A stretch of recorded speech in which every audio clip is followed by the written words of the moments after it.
Welcome, I'm on to my 10th Crimson Vow quick draft. I'll just get it started.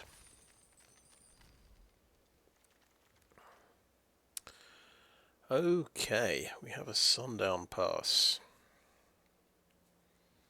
So, little check.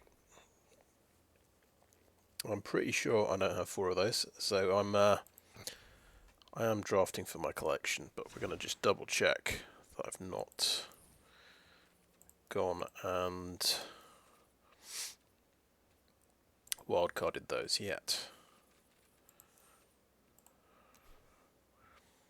Yeah, it's actually it's the Shattered Sanctum and Dreamroot Cascade I've got 4 copies of so far.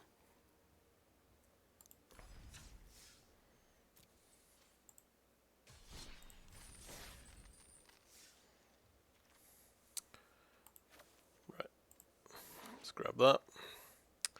Splendid Reclamation. Now I happen to know I already have 4 copies of that. So we'll have a look at these uncommons. I've never bothered using these equipment cards. Interesting idea, you can get Death Touch and First Strike if you get both of them, but it's very, very unlikely, it would seem. Right, Ancient Lumberknot is pretty cool. So this is the there's a deck called Golgari Butts, which is based on toughness, and this is a crucial card for that deck. So that's definitely quite tempting because I've not made that deck before. On the other hand, we've got Child of the Pack, which is a pretty awesome card for the werewolf deck. I have just played werewolves the last 2 drafts, and it's gone quite well. I never managed to get Child of the Pack yet. But I'm tempted to take the Ancient Lumberknot and try and actually get this deck to work. I've had a black-blue zombies deck that had the Catapult, which lets you can sacrifice a creature. It does damage to your opponent equal to the toughness. Yeah, so this is a bit more tempting. I want to try something new. Obviously, this is obviously a good card, but I'm not sure I want to play werewolves 3 times in a row.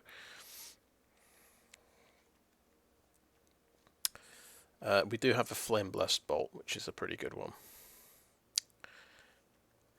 Yeah, I just fancy trying something different, so I'll go for the Ancient Lumberknot. And there's instantly another Ancient Lumberknot. Seems like a good start. The Sawblade Slinger is quite interesting.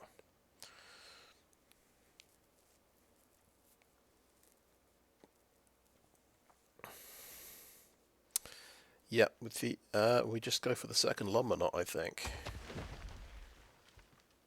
I think we're pretty committed now. That's beautiful. we've hit the Catapult Fodder, which turns into Catapult Captain. So that is another of the crucial cards, the crucial uncommons for this deck. Looking at what could wheel around, we might get a Witch's Web, maybe a Grisly Ritual. That'd be quite good.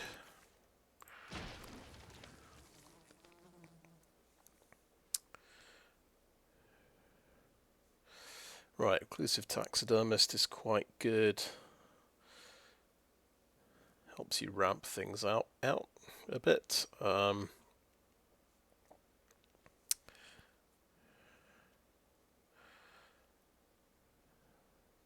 Career Bat is more for the kind of life gain deck. Desperate Farmer is pretty good, to be honest.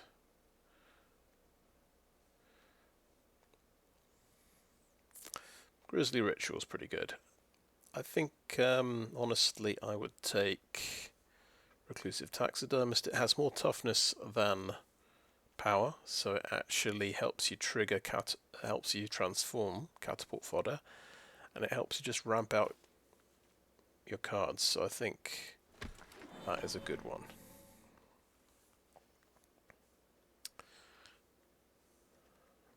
Armor. There's nothing particularly good here. I don't think I want to take Honored Heirloom particularly. I think Evolving Wilds is the best choice.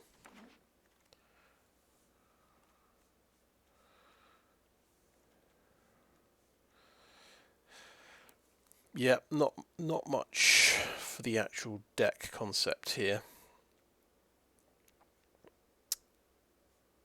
Could take Honored Heirloom for a bit of ramp, or we could take Bloodcrazed Socialite. Which, I guess it's a fine card. It's not that bad. Right, Grisly Ritual's turned up again. I think that's what we want here. The Ragged Recluse, yeah, doesn't help the deck concept. Yeah, we'll take the Ritual.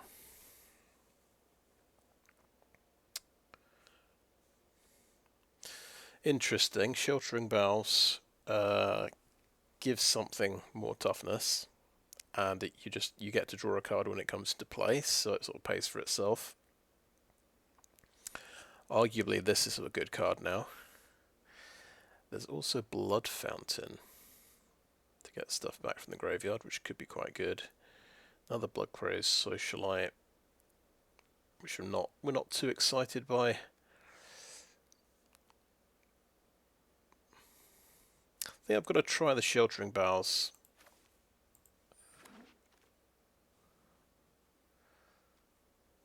Okay. Blood Fountain. I think I go for Blood Fountain here. Sometimes we're sacrificing creatures to the catapult and we want to bring them back. Yeah, I think we can take the Slinger here, that's fine. Another Grisly Ritual will do. And why not another Grisly Ritual? Don't know if I'd take Courier Bat if we had any life gain. No, we'll fill up on Grisly Rituals. Bramble Armor doesn't actually help us too much. Oh, look at that, Wedding Announcement. We definitely want this card.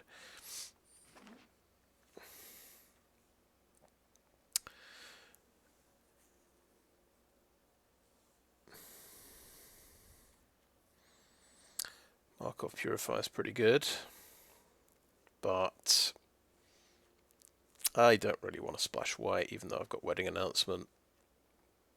I think the best card for our deck is the Flourishing Hunter here.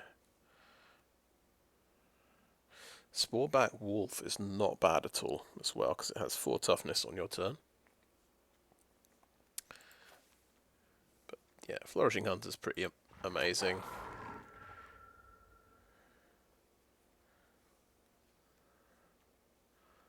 Turns out there's maybe not as many cards for this deck as I thought there might be. Undying Malice isn't bad. Another Sheltering Boughs. I don't know if I want to load up on these particularly.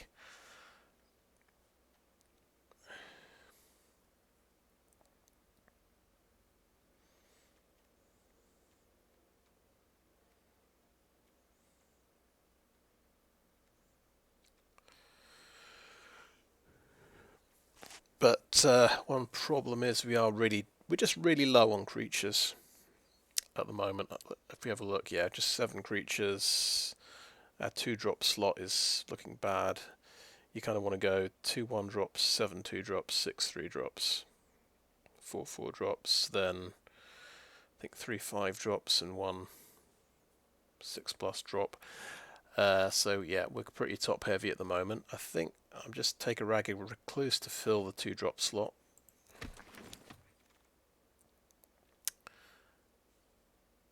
Okay, Weaver of Blossoms, in fact. Yeah, that's got more toughness than power. That's definitely a good pick for the deck.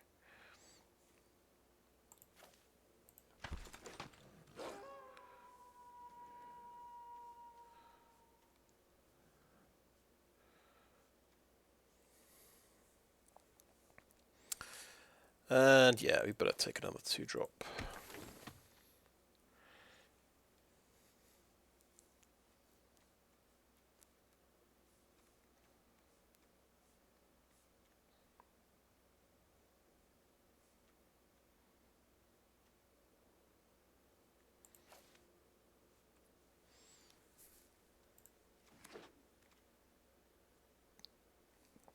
Yeah, Cloaked Cadet's a good one.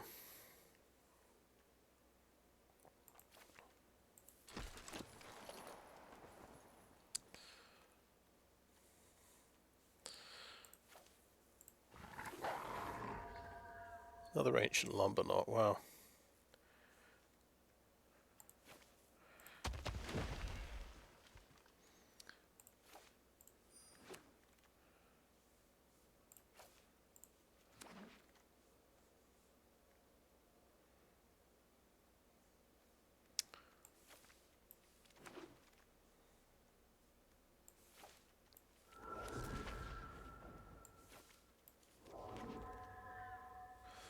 Okay, Bloodvial Purveyor, that's a good black rare. 5/6 flying trample. And it's even gets to have more toughness than power. Let's just see how we're doing here.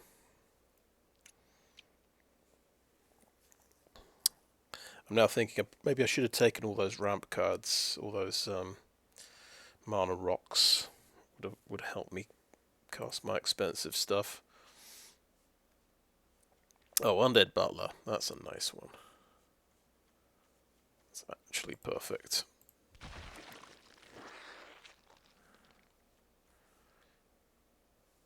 Okay, Edgar's Awakening's pretty good, but there's also Apprentice Sharpshooter, which is a very nice 3-drop to have.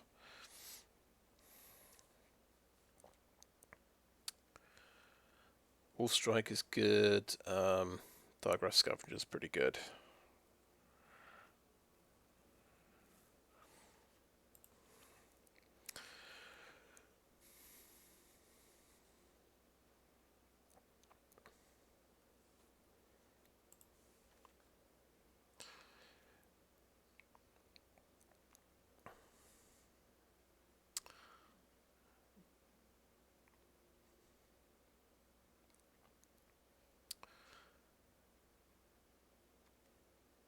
Can probably splash for Wedding Announcement, but I'll just take it out of the deck for the moment.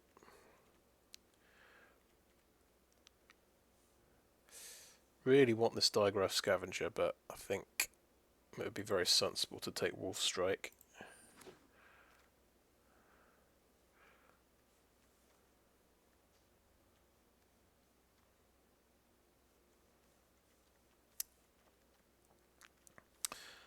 Toxic Scorpion's pretty good.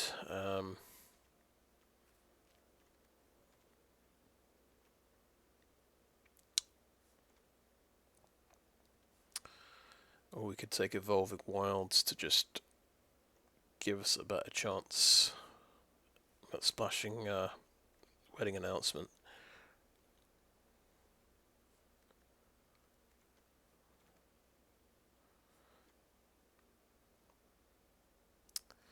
Yeah, maybe we take the Evolving Wilds here. Witch's Web's pretty good. Rot-Tide Gargantua's pretty good.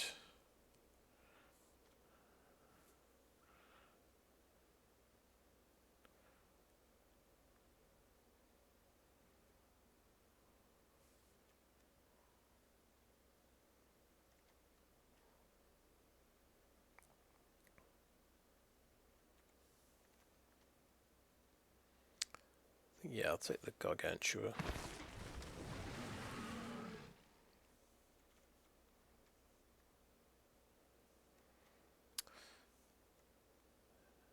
I think maybe more Blood Fountains are the way to go.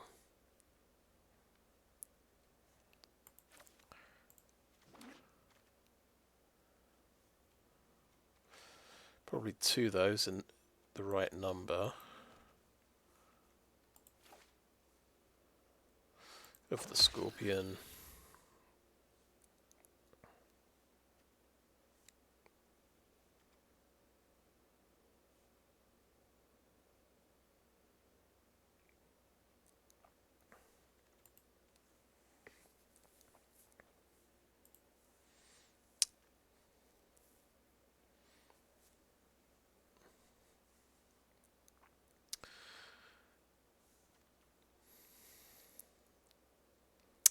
I do like the Rural Recruit.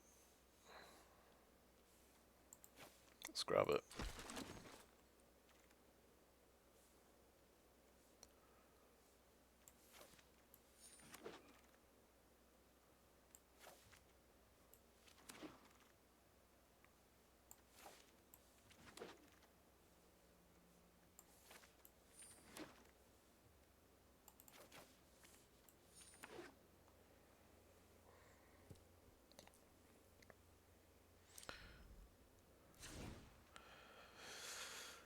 Okay, okay, I've got 9 cards to cut.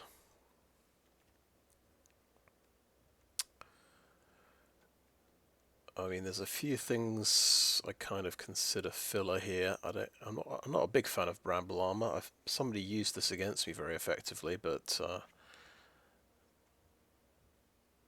and then we can drop Wedding Invitations, Sheltering Boughs.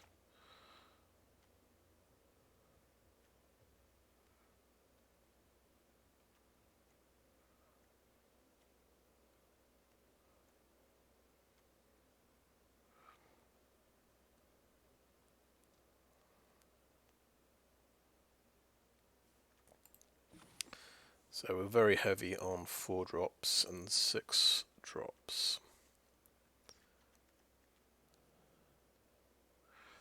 I dropped the Socialite, I think.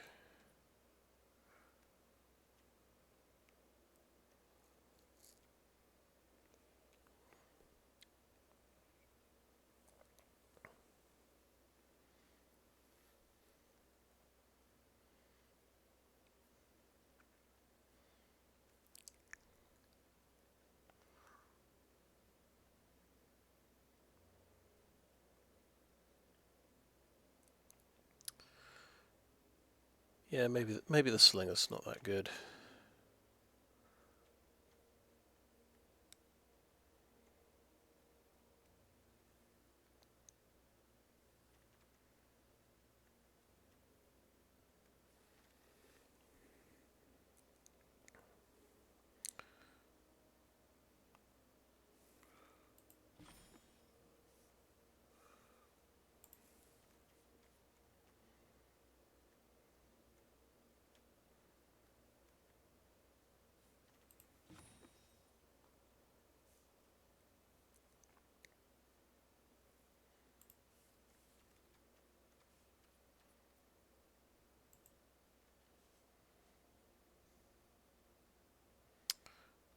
So I think the idea is drop a swamp, pop in a plains, try and splash for Wedding Announcement. So we've got the 2 Evolving Wilds and we've got a Taxidermist to try and hit my mana sources, hit my white mana. It means dropping another card. Should probably be a 4 drop or a 6 drop. I think I'd cut a Grisly Ritual, to be honest.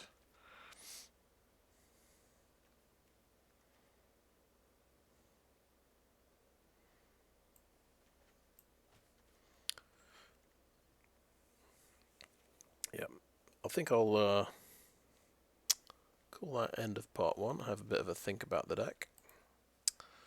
Thanks for watching so far. And welcome back. Yeah, I've just tinkered with the deck a little bit, so I've decided we can splash for Wedding Announcement. We've got 2 Evolving Wilds, a Plains. Weaver of Blossoms, and Reclusive Taxidermist. So basically 5 sources of white, which, you know, we get a sort of 90% chance of getting a white source by about turn 6 or 7, and I think Wedding Announcement's still good on turn 6. I thought, the last change I've just made, I realised I could probably get away with Nebelgast Beguiler. It's a 5-drop. I've just swapped it for Rural Recruit, so I wasn't quite sure whether to keep this, but I thought let's go with the theme. Let's go with the toughness theme and play the Beguiler. The Recruit has got training, so it goes quite well with Cloaked Cadet. But I think the toughness theme kind of seems better to go with. The other thing I've been thinking about, I've got the 3 Sheltering Boughs, however you pronounce it, which when they come into play, they draw a card. It's an enchant creature, and also 2 Wedding Invitations also draw us a card. So I was sort of wondering about whether I should play these cards, and I think what it comes down to: am I playing a combo deck or a mid-range deck, right? If I decide I'm playing a combo deck, then I want lots of card draw. I could go for the Sheltering Boughs and the Wedding Invitations just to try and draw my combo pieces and draw my bombs. But it's an investment of tempo. It costs you mana and time to do this, but you get a nice flow of cards through your hand, so you're more likely to draw into what you need. I think that would be quite ambitious. I'm not sure how that would go. I'm a bit more comfortable going with a mid-range plan, right? So I'm going to run some early creatures like Ragged Recluse. So the Ragged Recluse doesn't really serve the overall plan, but we need 2 drops. We need it. This could potentially be a good body on turn 2, especially if we get a Blood Fountain and we can discard something and flip it. Getting an early 3/3 could really help keep us alive. And I think I feel more comfortable going this way than maybe dropping Ragged Recluses and replacing them with Sheltering Boughs or Bows. So yeah, I think I feel like this is maybe the more consistent deck here. It's going to mean to include all those cantrip cards, I'd probably drop in the creature count. We're already at 16 creatures, so it's recommended you go for 17 creatures, right? It's obviously I've had successful decks that had 12 creatures, but it's I don't like to drop any more creatures if I don't have to. So I think we'll give this a shot and see how we get on.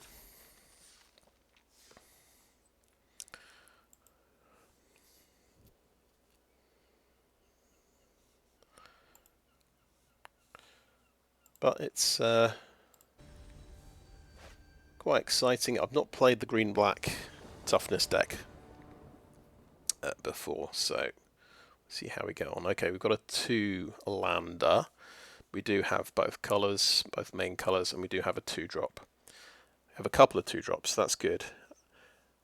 And we're just 1 mana away from our 3 drops. So let's see, opponent's going first. We are drawing an extra card, so I think that means this is a keep. Get that extra card, and there we go. We did draw a land, so that's quite nice. Blue-green, okay. Storm Chaser Drake. Well, that's a good start for him. So we're on a clock already, it's fair to say. We do have a Sharpshooter coming soon. I'll go with the Recluse. We didn't get the Blood Fountain to go with it, but that's okay. Oh, Vilespawn Spider, nice. So 2/3 blocker on the ground there.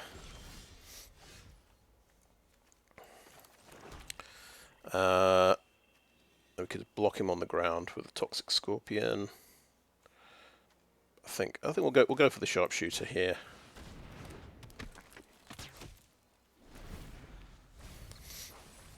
So there we go. Interesting. That's Dormant Grove. That's quite a good card. It's missed out on.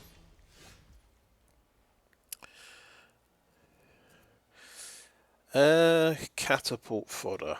Catapult Fodder. We could definitely play that.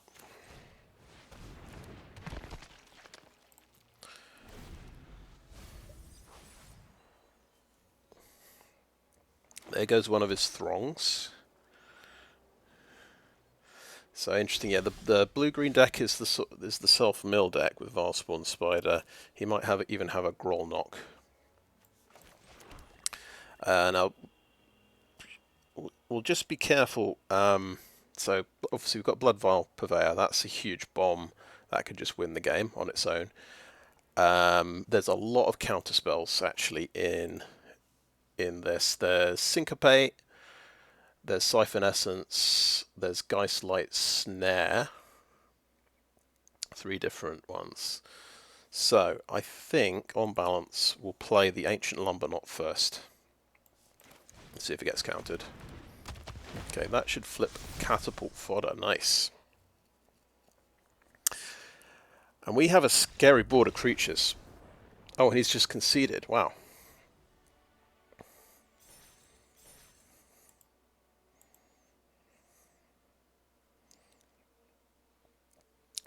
That's amazing. Okay, I did not expect him to concede.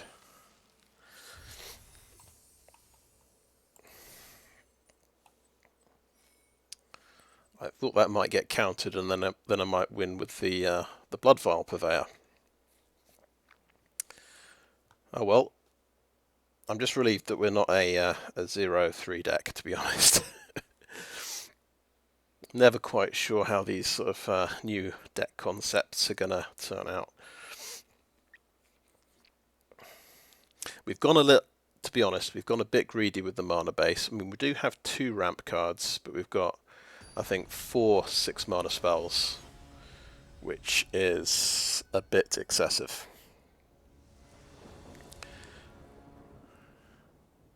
There you go. There's 2 of them in the opening hand.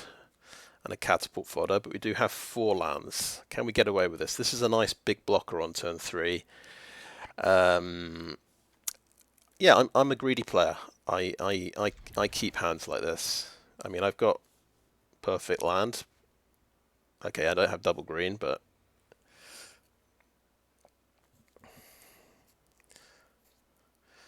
if I want 2 drops, I can top deck them. You know. If I top deck a Blood Fountain, great. I can then discard a Flourishing Hunter and draw a card. That's my feeling. I can justify all the 6 drops because I can get a couple. There's a couple of blood token makers in the deck, so that's my theory. Ah, look, what did I say? I'm going to top deck a 2-drop, and I did. There we go. Don't know if we'll ever flip these Ragged Recluses, but oh wow, we actually got our planes. That's very interesting. Okay, let's swing in. Don't know, I can't remember if there are any flash creatures in this set. But there's our planes, and we'll play Catapult Fodder. We still need that 2nd forest though. 2/3 blocker. Well, there's another swamp. So we hit 6 mana. Yeah, no attacks. And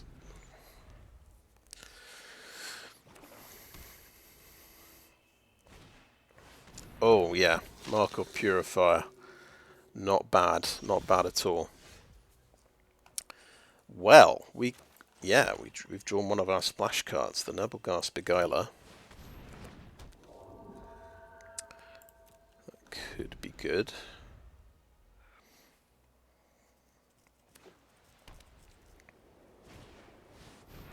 Oh, Heron of Hope, okay. Well, we could Ancient Lumberknot and see if he immediately concedes. But he's got lifelink, and lifelink. So he literally could gain 9 life on the swing back. So we could hit for 10 damage, he hits back for 6 damage and gains 9 life. That doesn't seem like a good trade to me. I think we just want to stop his flyer getting through, and we'll use the Beguiler.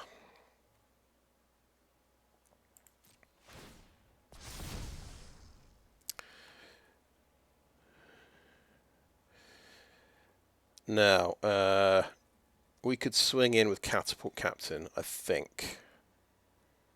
And I'm going to stay back and block with the others. I think that seems reasonable. He has to trade 2 of these guys off for the captain.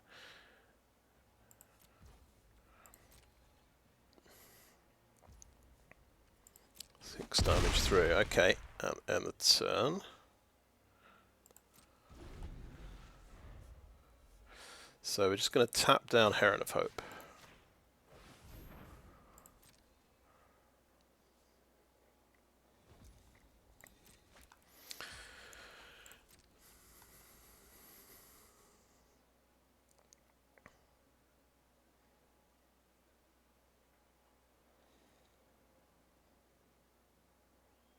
So you could do removal spell here, swing through for 4, gain 4 life, draw a card.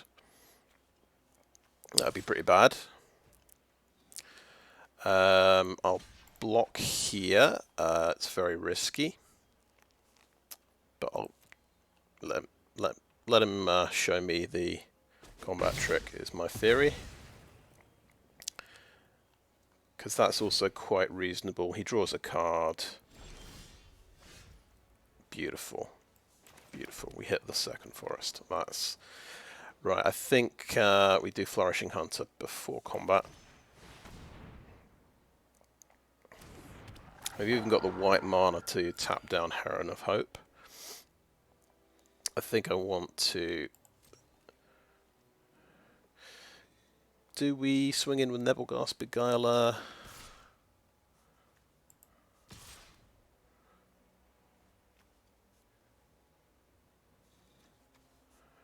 I mean, that's 15 damage coming in. I think, yeah, we swing in with Nebelgast Beguiler. Fierce Retribution on that one. Fair enough. I can swing back and gain 3 life with this guy.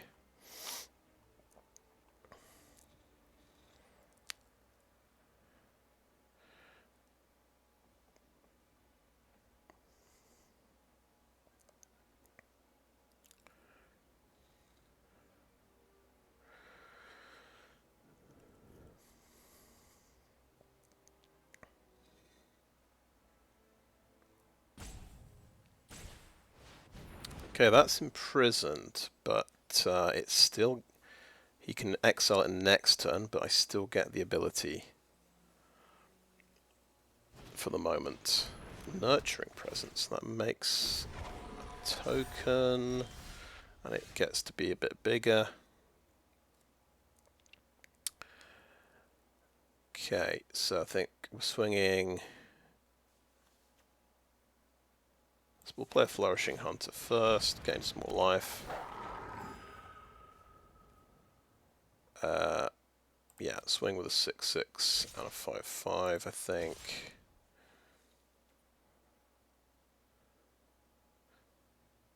Seems reasonable.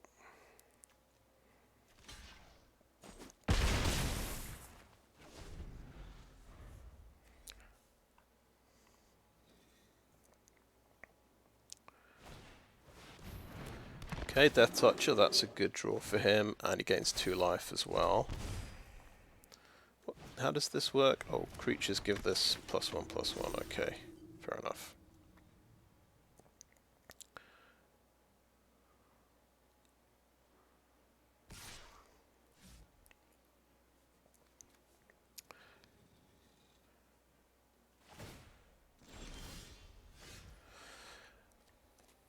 Right, so he has a serious blocking problem if I tap down Diagraph Scavenger.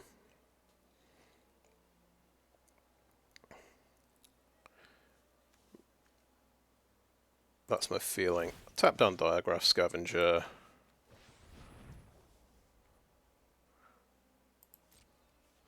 Yeah, swing in with those. He's got a chump block twice.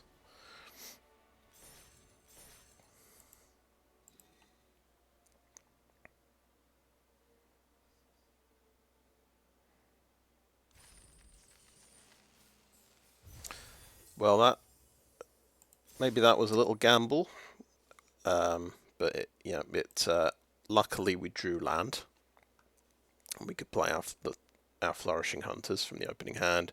We drew, yeah, that's right. We top decked a 2-drop for turn 2, so that was pretty nice as well. It just, yeah, it just worked out for me there.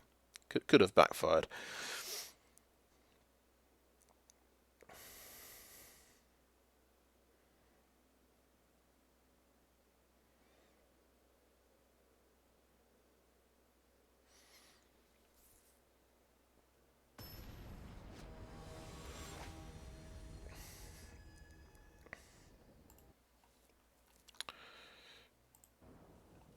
Okay, this is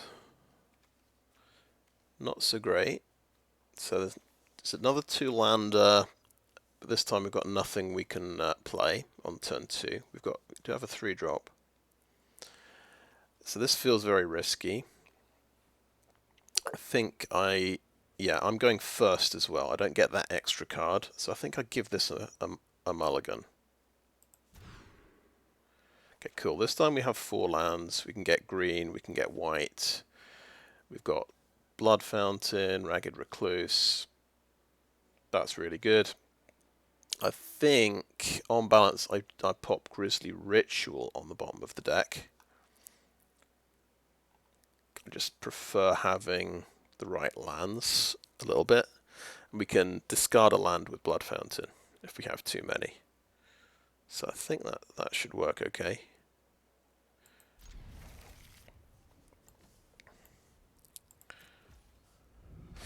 And I'm going to play my untapped land.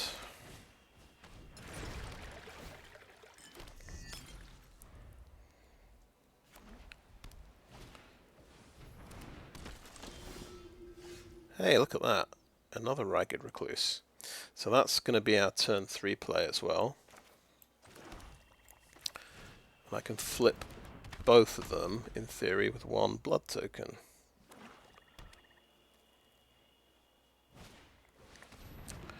Oh, is he going to exploit? He is going to exploit. That's rough. Okay. I think we'll have to lose a land, which is unfortunate. Okay. I really want to use this Evolving Wilds. Okay, let's play Ragged Recluse. So you can trade off with this guy. I really want green mana. I could play Swamp and flip these this turn. It's extremely risky, but it puts him under loads of pressure. It means I do 6 damage, 8 damage next turn, which is insane.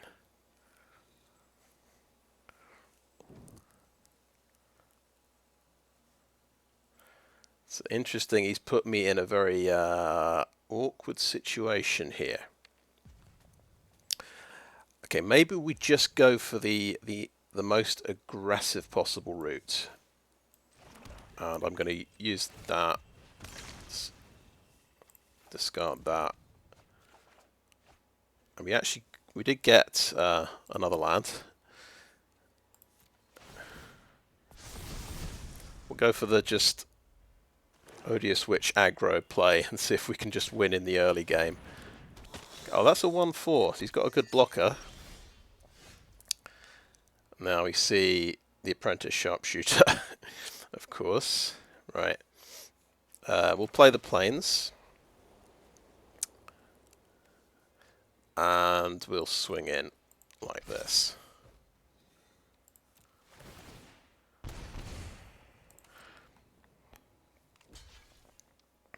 Yeah. So, we lose one. And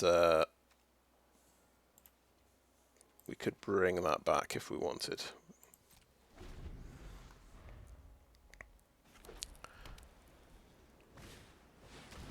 As a scavenger, so he can eat that. Okay, let's resolve that, and let's see what he targets first.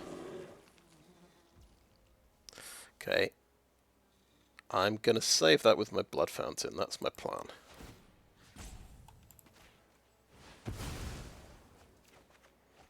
That seems smart to me.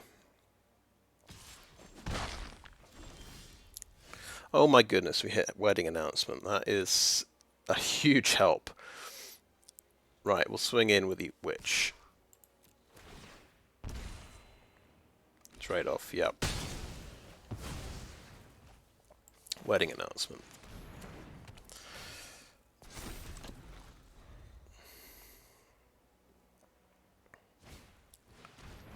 Ah, he has his own Ragged Recluse. It's very nice.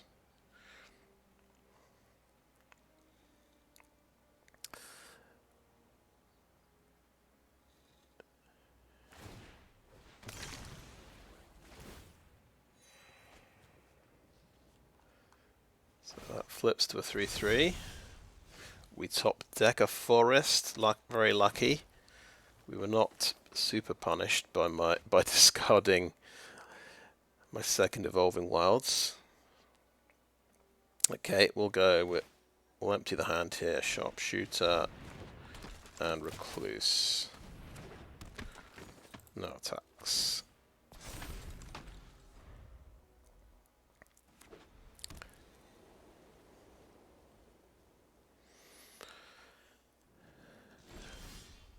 And Swamp. Well, basically, if we do get a 6 mana spell, we can play the Swamp. So we'll hold it in the hand at the moment. There's no point attacking until Wedding Announcement has flipped, I would say. There we go, that's beautiful. Another Ragged Recluse, right.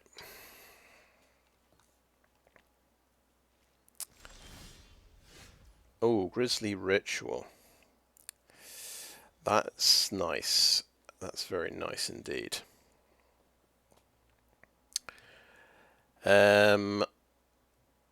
So I think I could blow up his Odious Witch, and then it's no longer menacing my poor little human tokens, and I can just swing in with everything.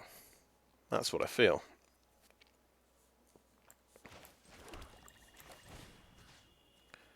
That is the aggressive play, I think. I'm sure I'll regret it almost instantly, but means we get through with quite a lot of damage. He has Fierce Retribution, fair enough. Trade off there, bounce there, 4 damage through. Oh well. Could be worse. And we've got 2 blood tokens now to play with. If we get too much land. That's just a 2/2 creature. Not that exciting. Oh, Blood Fountain. Wonderful. Right. We can actually get back Ragged Recluses and flip both of them, which is insane. But let's think about... I think we just swing in with all of our humans here. That seems reasonable.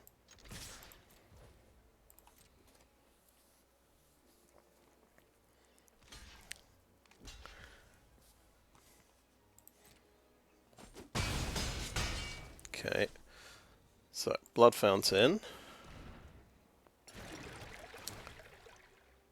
We don't have enough to cast anything, but we will, yeah, so we'll end the turn there, and we use that at end of turn.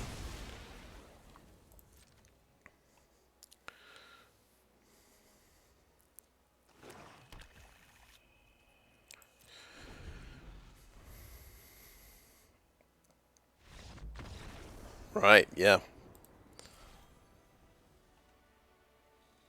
Cool. That was quite a tough game. Very dodgy decision I made early to just sort of discard my Evolving Wilds, and so I could flip the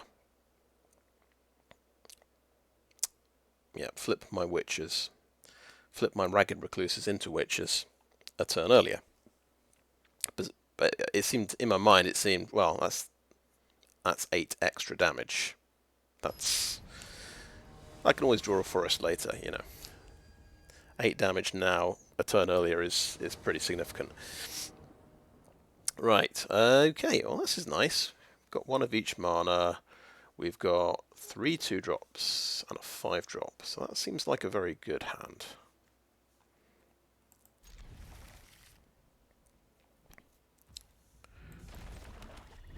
And I think the Ragged Recluses are kind of working out here.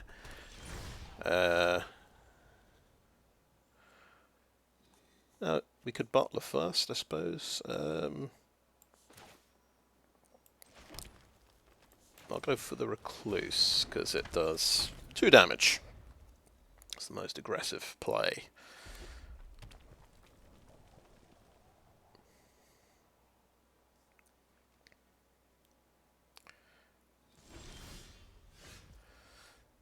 Okay. Swing with the Recluse. He's got 2 mountains. I wonder if he kept a mono-colour hand. Okay, that's getting abraded. That's fair enough. That's fair enough. Right, play our plains. And I think we'll play the Butler now. It might mill Wedding Announcement, but you know, what are you going to do? It milled 3 lands. Well, we've already got 4 land. We do want a 5th land. He's looking for... I think this guy's mono-red, you know. I guess he's looking for his 3rd land.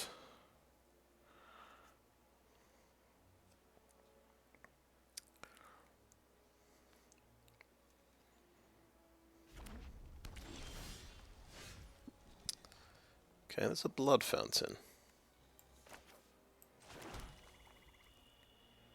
It's not the worst draw in the world.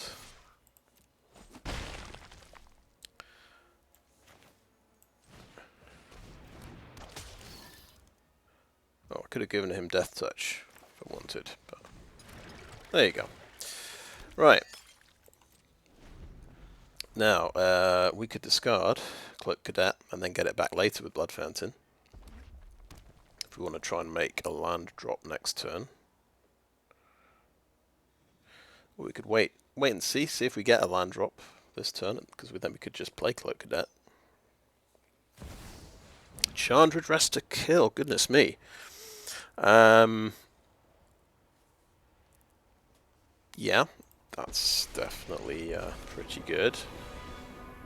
Without the sun, I'll light your way. That's 1 damage to me, so he's still got 2 mana up. You're lucky this is a warning shot. Okay. Right, we think we won't discard yet. Over to my turn. Good. Evolving Wilds. We want to get a forest out.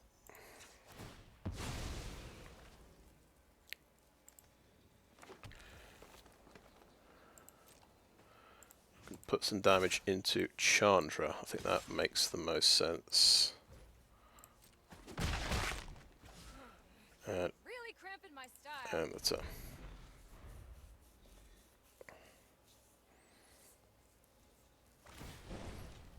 Okay, that's going to give him a lot of card advantage. Come on, Chandra. Think of something good.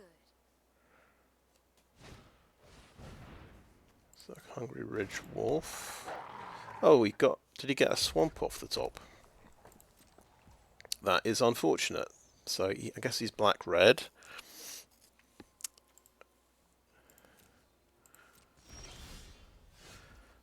Pretty nice. Okay, we got to 6 land. Now there is a question of, do we care if he kills my butler? I think we do. I want to swing in to Chandra with Toxic Scorpion.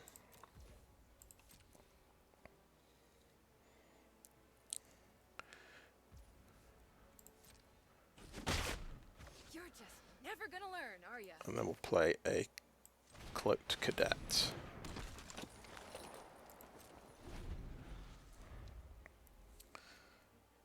Oh yeah, by the way, that kills a Planeswalker. We could just have killed Chandra with that. So, gone for the damage. Singed. Right, my turn. Or we just Grisly Ritual the Ridge Wolf. It seems like overkill.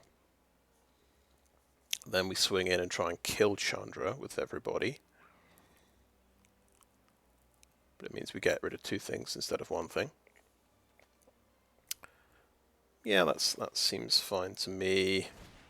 He's getting a lot of card advantage from Chandra, potentially.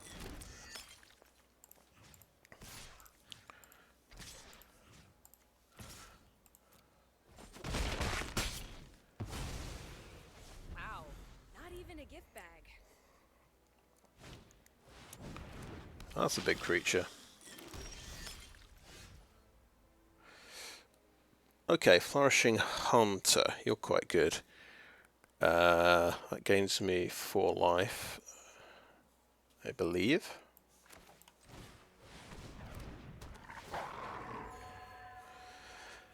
Yeah, we do have to double block this guy. I could probably get in with Toxic Scorpion, to be honest. I think we do that. We may as well.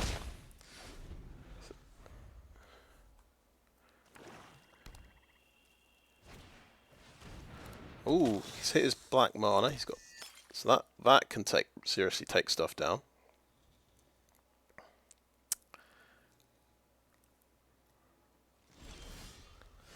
That's actually good. We've got an excess swamp, so now we play the Ragged Recluse.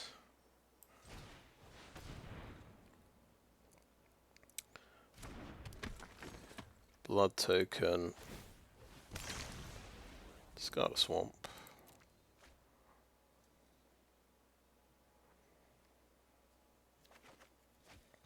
Get another blood fountain. Okay. Right, Flourishing Hunter, I think attacks. Cloaked Cadet. Do we care about the swing back here too much? I say no.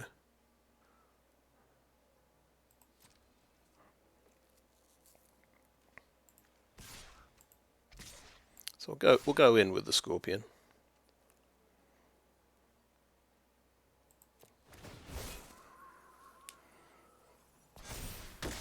That draws me a card, which is pretty awesome.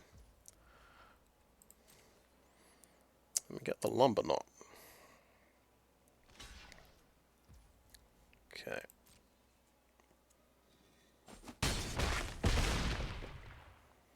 And may as well play another Blood Fountain.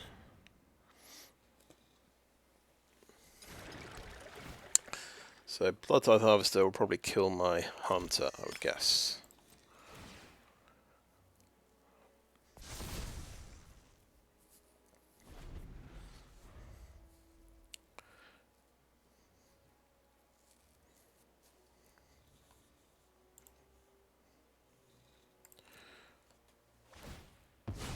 No, it's going to be the card draw dude.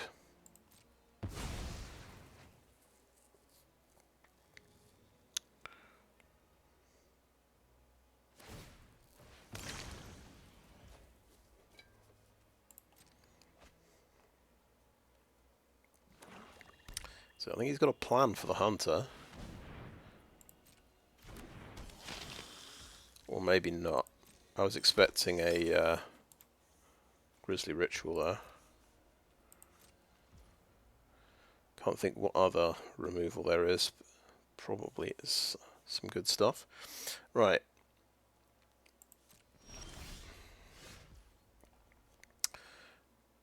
Okay, Ancient Lumberknot doesn't actually do a whole hell of a lot.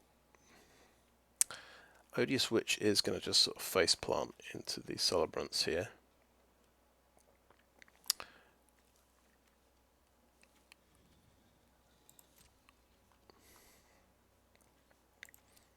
Just swing with these two.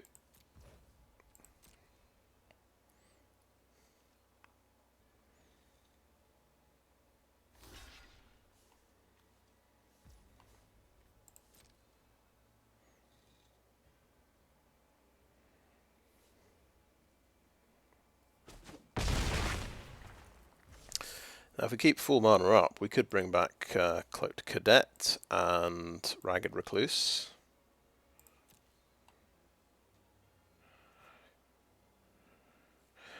In fact, let's do that now and play a Ragged Recluse, I think.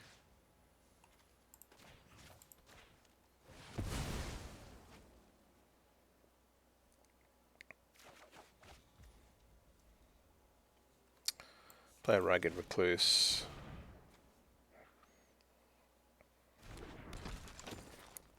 And let's actually, let's go ahead, play a Swamp, discard Ancient Lumberknot, and flip the Recluse, because these do a lot of damage. And we can get the Lumberknot back anyway, so seems good.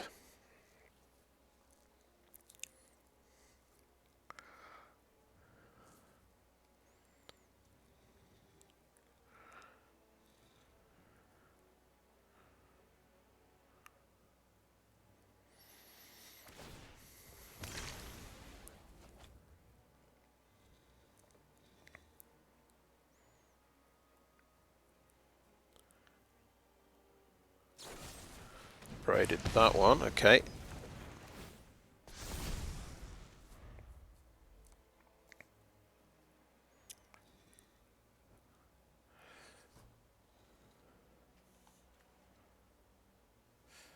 Okay, so I'll need Cloaked Cadet and Catapult Fodder out to flip the Catapult Fodder. Okay, he's going to raise something from the dead.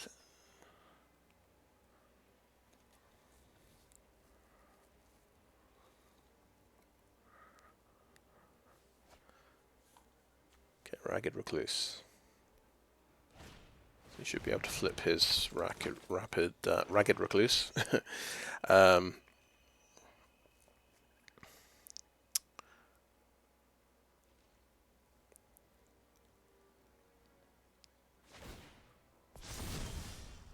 It's flipped nicely. Okay, and we have a Wolf Strike.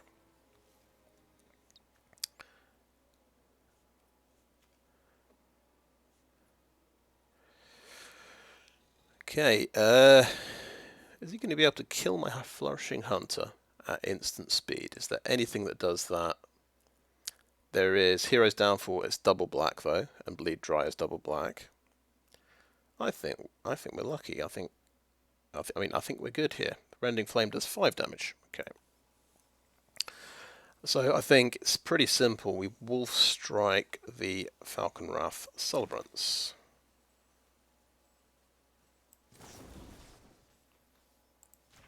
Like that.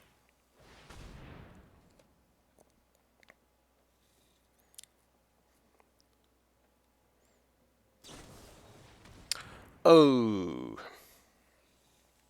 he did have a nice spell there.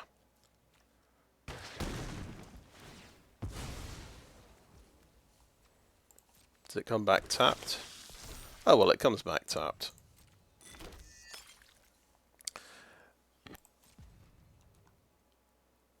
So he should be chump blocking there, That does 4, 5. That could do 6. If he wants to kill the butler, he's taking... Yeah, we just swing with the butler because he can't block the butler and live.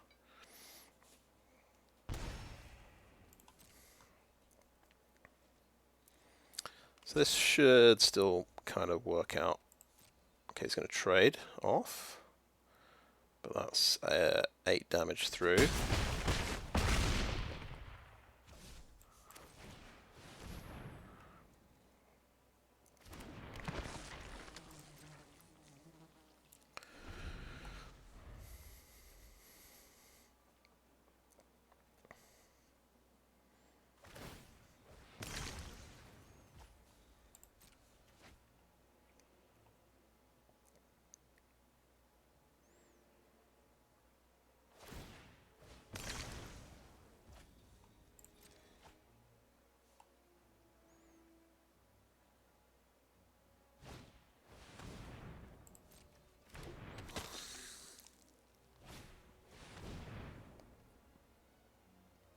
Alright. Good game.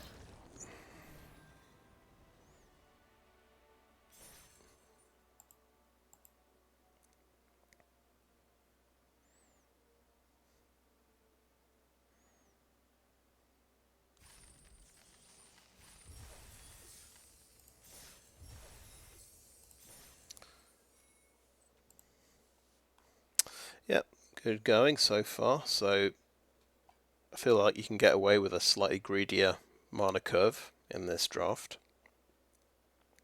I think it is supposed to be a bit slower. There's some, I know there's some big 7-drop bombs in the set, like Toxrill, Dread Feast Demon.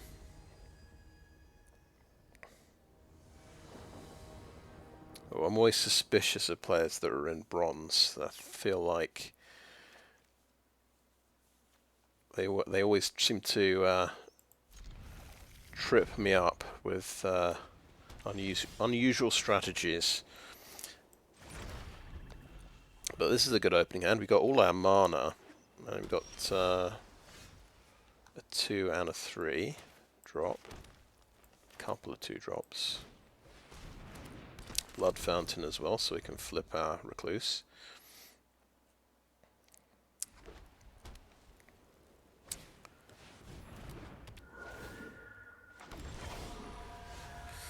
Bloodvial Purveyor, you say? That's a good card.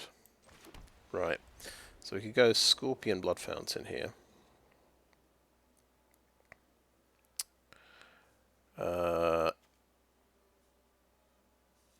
Yeah, or Catapult Fodder.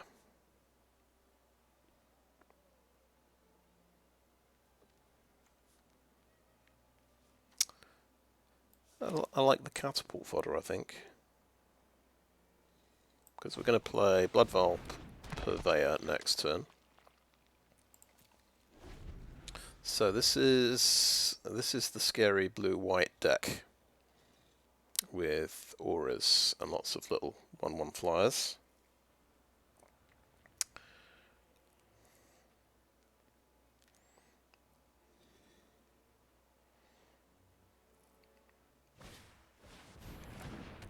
And 2/3 flyers. Okay.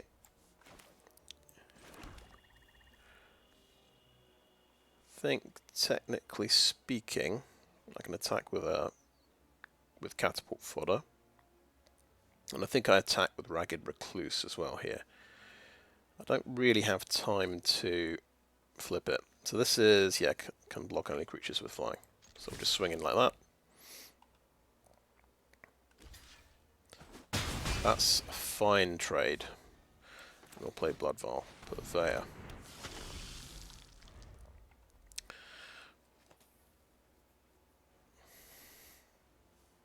So this does, this does come back as an aura, that's right.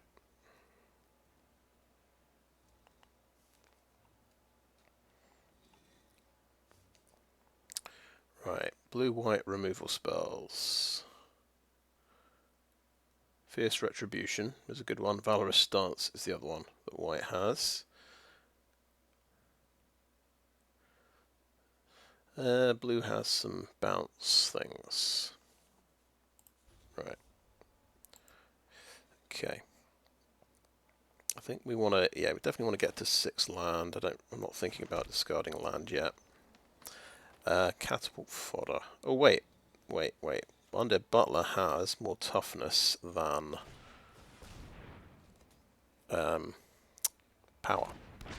So we play him, and that should flip. We lost 2 removal spells, which is a shame. But we should flip our catapult.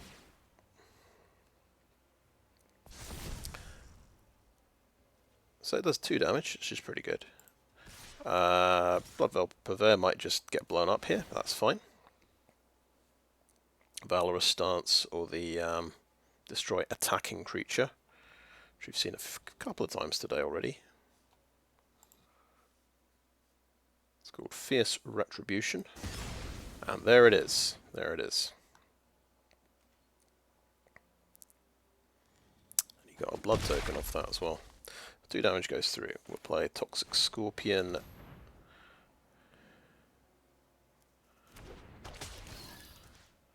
We could have given something Death Touch, but never mind.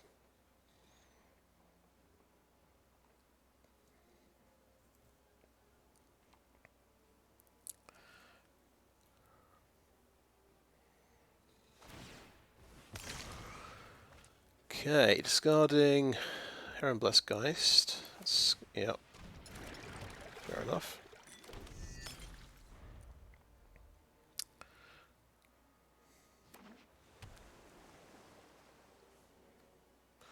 This is another way of getting creatures back.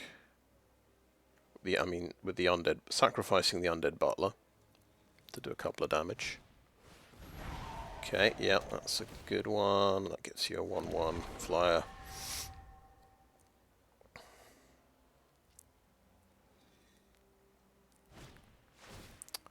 That also gives you that'll give you a couple of 1/1 flyers. That's amazing. That's going to pump up. Getting quite scary here. So that's 6 damage at least. He's swinging in for next turn. So you see what I mean about these bronze players. Very, very scary decks they seem to have. So I could say priority number 1, get Bloodvial Purveyor back, and that's what I should invest all my mana in this turn. I can't block anything on the ground. I think... Yeah, I can't... I won't have enough mana if I sacrifice Undead Butler. I think I might as well attack with everything, even the Toxic Scorpion. Because I think it probably helps me if he trades off a 1/1.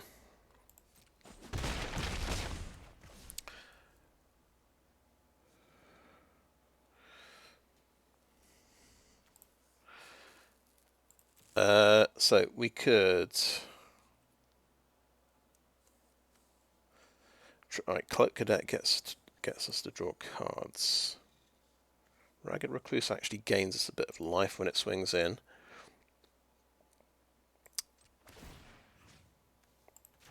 I'll get these 2 back. Rather than discard anything, I'm just going to play another Blood Fountain.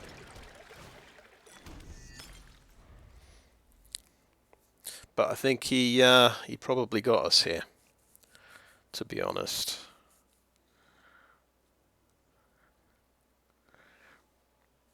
I mean, if he's got Valorous Stance now for my Bloodvial Purveyor, or the enchantment, I think Sigarda's Retribution, and that's going to be 2 more 1/1 flyers. That's amazing. That's 8 damage.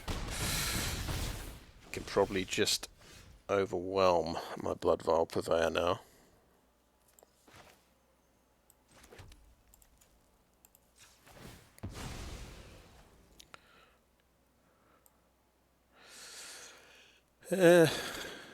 Yeah, more swamps, I'm going to say.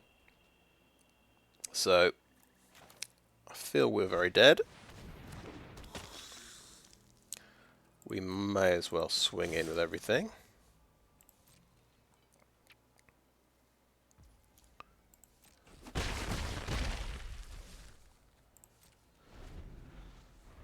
Okay, well he's got 6 1/1s. If he's got removal for this, he's won. There's the there's the Valorous Stance. Wow.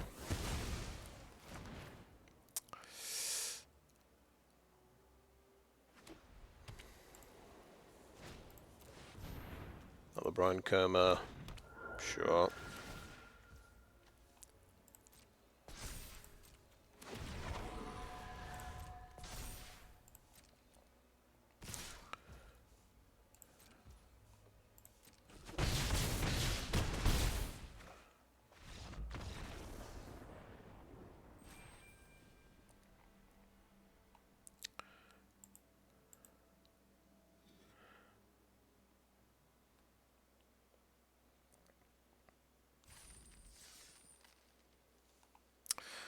Interesting deck, though. Fascinating.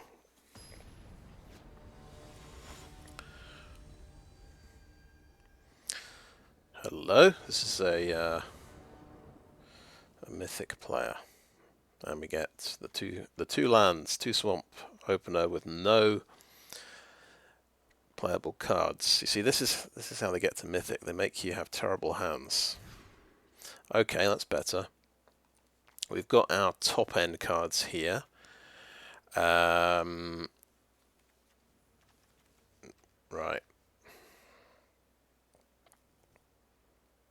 Keep 4 lands and drop Flourishing Hunter. Or do we keep 3 lands and just gamble? I think I want to keep... I don't know, actually. Do you keep the Ritual or the Hunter? I think we keep the Flourishing Hunter. I think that's as likely to keep me in the game as Grisly Ritual. It's a bit more proactive. Gains your life, gives you a blocker. And we'll just have a very slow opener. He's got his blood fountain. Okay, there we go. Trusty old Ragged Recluse. We top deck, so we have a 2-drop. Very nice.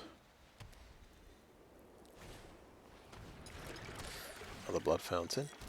Man of culture, I see.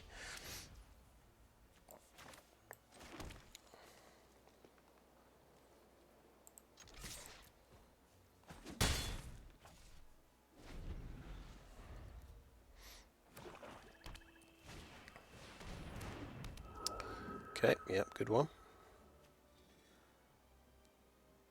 So we can't kill that with Wolf Strike because it is not nighttime.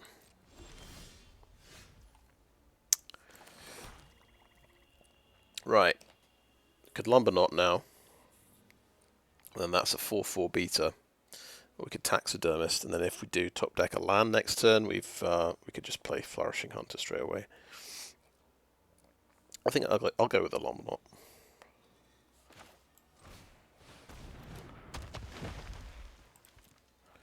How does this work with Wolf Strike? It says it deals damage equal to its power to target creature you don't control.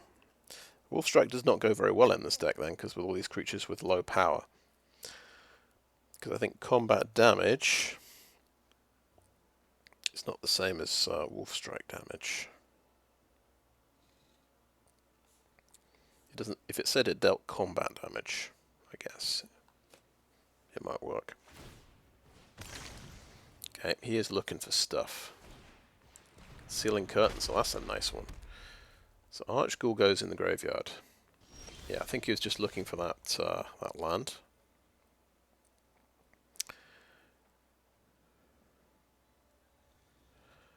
He's got some very tough creatures here, 3 and 4 toughness. So we'll swing with Lumberknot.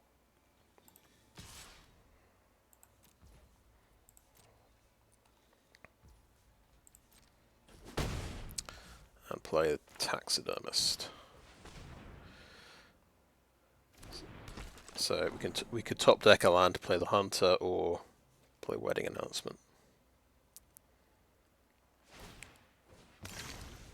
Okay, discarding another card. It's the Heron of Hope. Yeah. So of course he's getting all these back later, so he doesn't really worry. Looks like a good deck he's got there. Angelic Quartermaster, very nice. We did top deck a land though, that is very helpful. Wolfstrike just doesn't really do a good job of killing anything. Because it's not nighttime.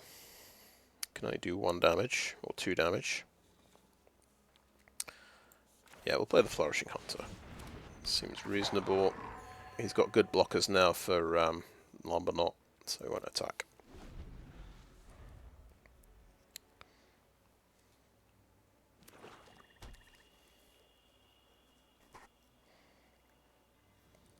Oh, just remember, instant speed removal. There's Hero's Downfall, Valorous Stance, Fierce Retribution. Oh, no. Yeah, I forgot. Yeah, that's what Concealing Curtains does. Bye-bye Wedding Announcement. Never mind.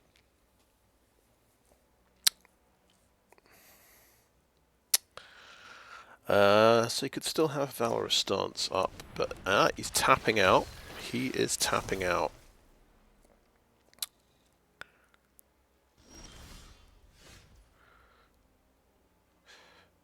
So how do we feel about a Wolf Strike now? Didn't attack with his flyer there. He has some excellent defenses on the ground here.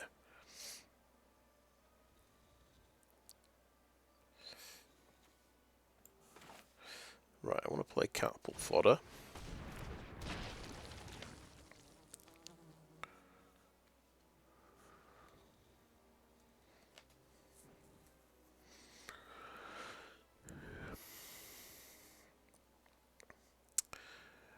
Right.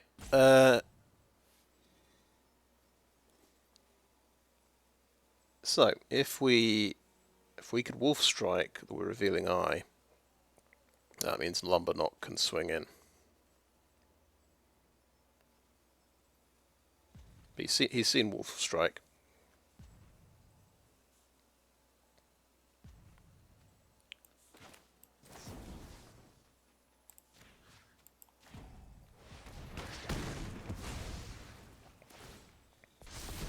Okay. Lumberknot can swing in. Flourishing Hunter could get Death Touch to death. That's okay. I think we're going to bring him back later anyway.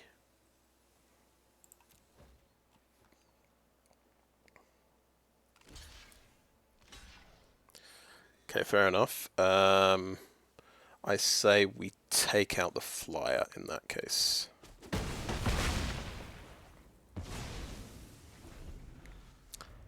Yeah, decent result. He's got, obviously, everything. Okay, yeah, I've put that in the graveyard so he can bring that back with his stuff. Double block seems reasonable. See if he's got some combat trick. Panic Bystander. Oh, he should have played that first. But then he's got loads of Raise Dead action. Nice. And, no, he didn't need to play that first. I don't know. I obviously have not read this card. Yes, it's gaining 3 life in the turn, is all it cares about. Well, that's pretty cool. Right. I think we play a Plains and Lumberknot again. This guy can get Death Touch. Swing for 6.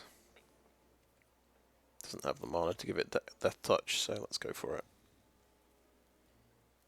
But he's got a very powerful amount of recursion here. He wanted me to kill that, obviously.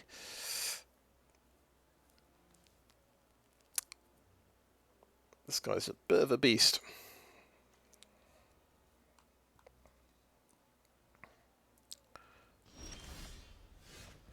Well, there's my blood fountain.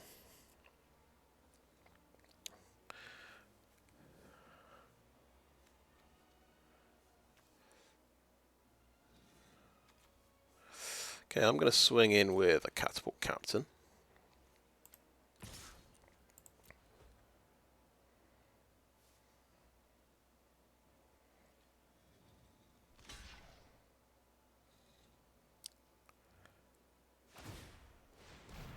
Goes Death Touch, so those trade off. Fair enough. And then I'll play my Blood Fountain. But he's now got, obviously, 2/3/3 flyers, which are going to just destroy me.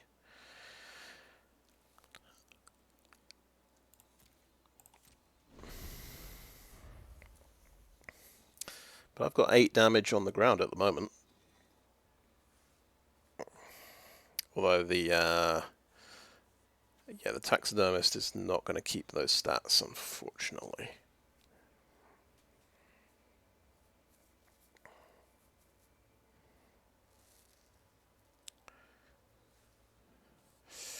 What shall I dig out? Well, Flourishing Hunter seems like a good choice. And Catapult Fodder, I guess.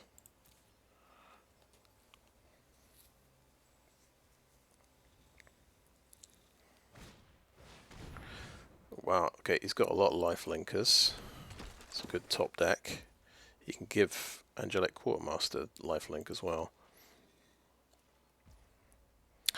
Okie doke, right, yeah, we'll use the Blood Fountain. Give me a Flourishing Hunter and a Catapult Fodder, please. It's interesting, this guy's playing it very cagey. Does that say number 3?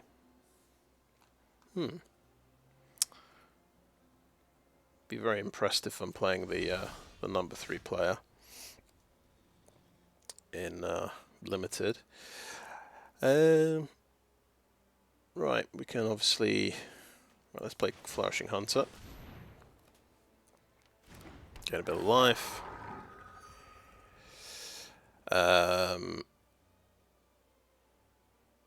Do we attack with the Lumberknot? When he can just bring back all of these cards.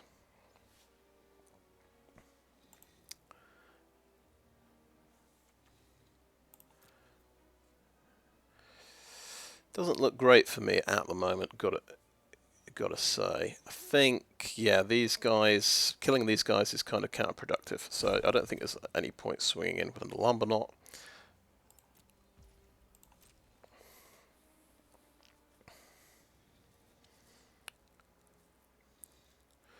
See if he uses a Blood Fountain.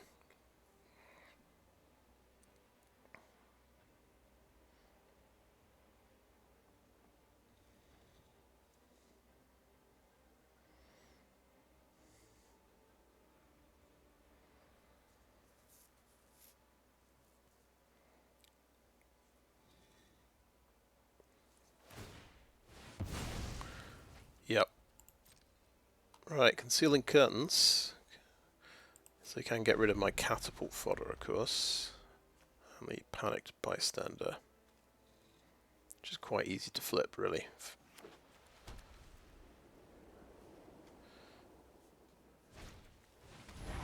Especially, yeah, when you've got Ancestor's Embrace.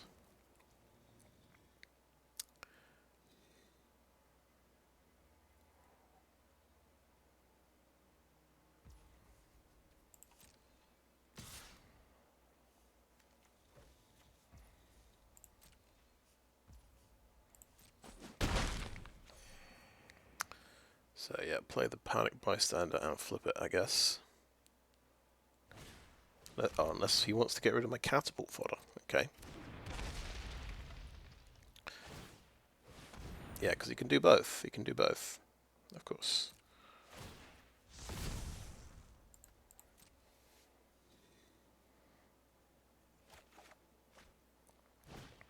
Oh, well, I get a reach creature. That kind of helps.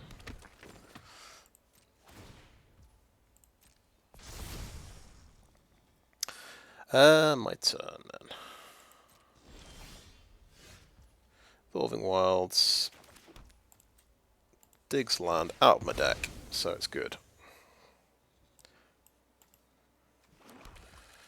Play an Apprentice Sharpshooter, and then we've got a blocker. Do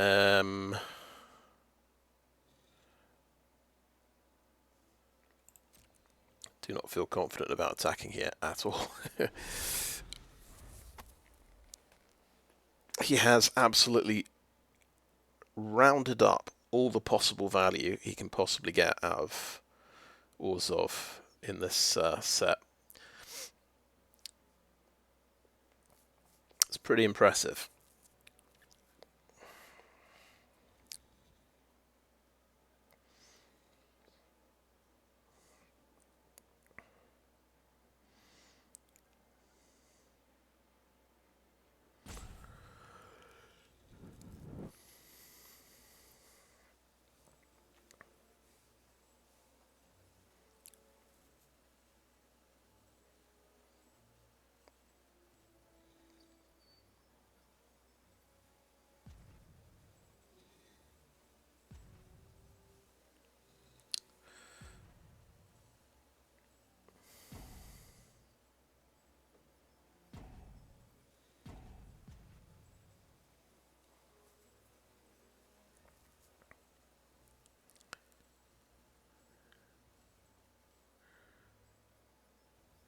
If I do draw a removal spell, what do I kill? It's a tough question.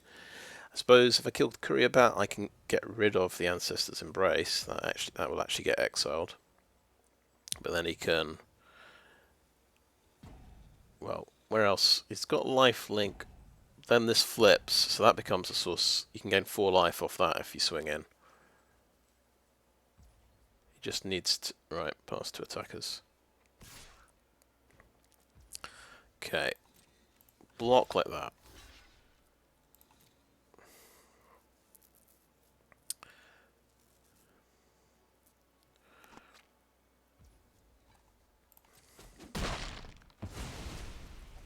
So at least one card is exiled.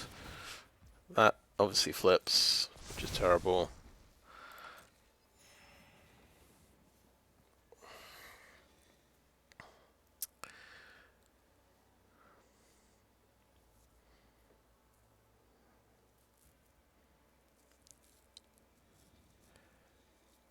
He knows I've got a forest in my hand as well. I should have probably discarded it with a blood token. Keep him guessing. Probably knows I might have a Valorous Stance in my deck or something like that. Or, yeah, the one that kills the attacker. So he's popped that. He's got Fell Stinger, Courier Bat back. Yeah, he gained life so he can bring something else back. So it's all chaining together beautifully for him.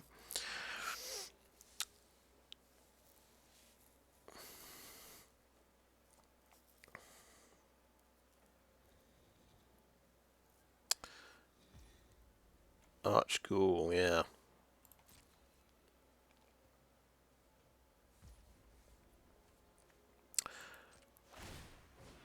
I'm thinking my only hope might be to run him out of cards if he's going to be this cautious about attacking. So I'm in 2 minds about getting the using a blood token. So I'm on 19 cards, he's on 19. So he's still running out of cards first, I guess. He's used his Blood Fountains, he's used his Courier Bat. Can I swing in with a... Can I get away with swinging in with a Flourishing Hunter? You can obviously trade it off basically with a Cackling Culprit, which is a pretty good trade for him. I think we play Flourishing Hunter first, gain 6 more life.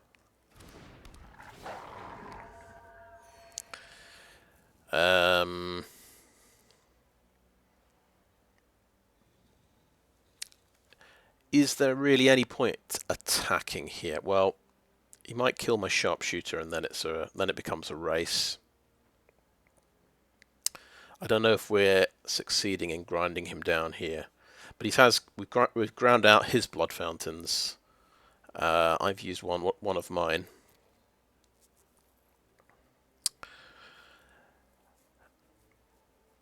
I think it might not be worth me attacking. On balance.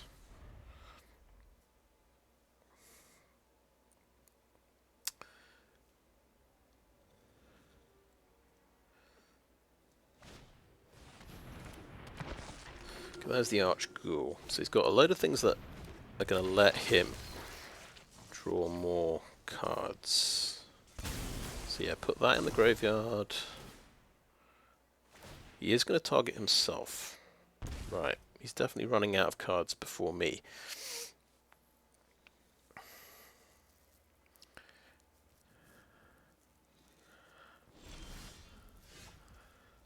Alright, do we want to play everything out?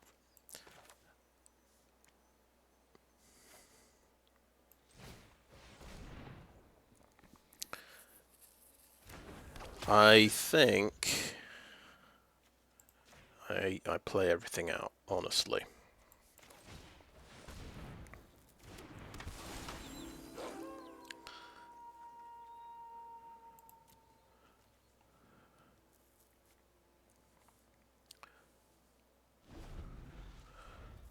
Can he break through my defenses here? Simplest way is kill the Sharpshooter and swing in the air, I think. Can probably match him on the ground. Yeah, there goes the Sharpshooter, okay.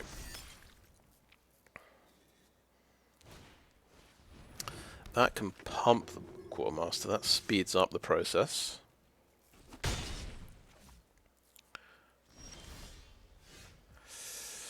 Okay, well, ritual for ritual. Yeah,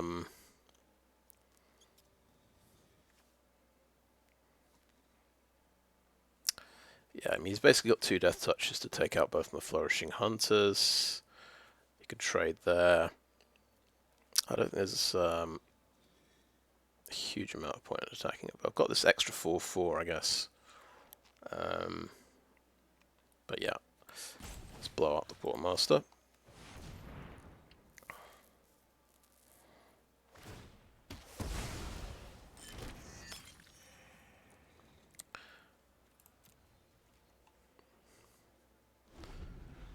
Cards left. So I guess we don't use these blood tokens at all, unless it's an emergency.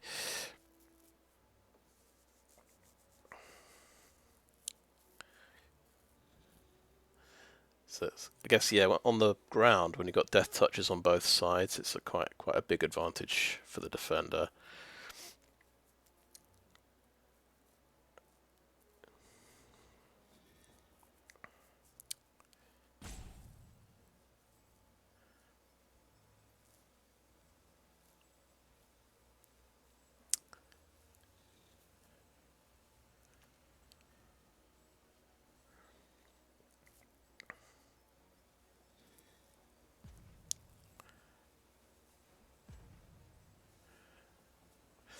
If we get our next blood fountain, then we might start swinging in with the Flourishing Hunters.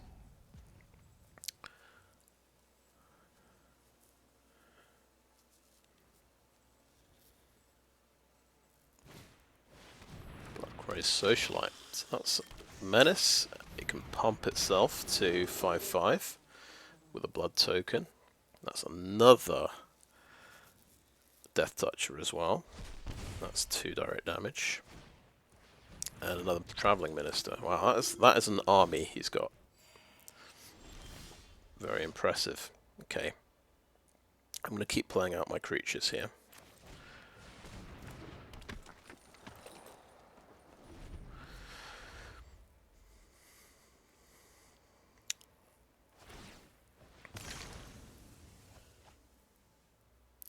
He's gone through another card. He's down to 12.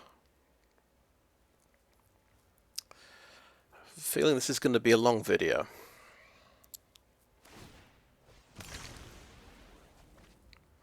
Okay, aim for the head, not the best, yeah. Interesting, he's main decking that. And he's gone down to 10 cards, okay. Heron of Hope, he's got the next flyer, okay. Fair enough.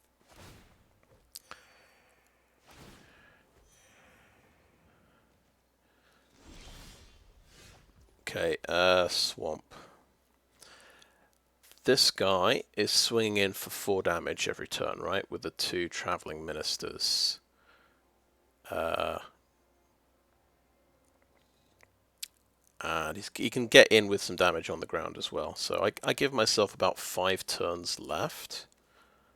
He's got 10 cards left. So on balance, I'm justified ditching this swamp to look for a removal card, because that Heron will kill me eventually.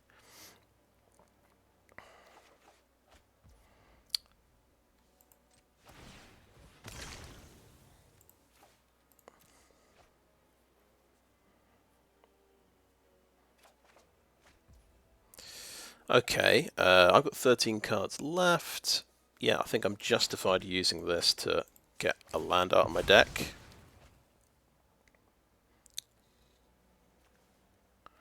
So we can maybe get to those Grisly Rituals.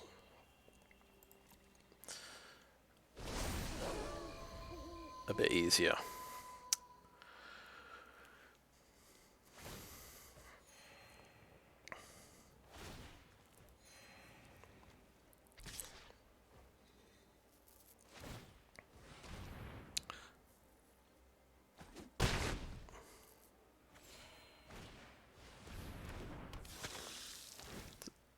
I don't think that's the one that turns into... Oh, that, yeah, that transforms and does direct damage. So that's quite a big deal. That, and he's nearly at 10 mana. This could activate twice a turn and do me 4 damage a turn. I'm going to keep playing out creatures because he definitely has some damage on the ground available, I would say.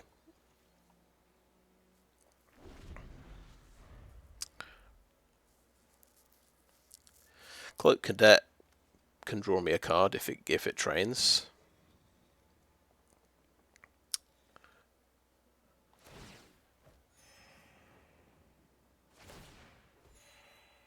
But it would just run into Culprit and get killed.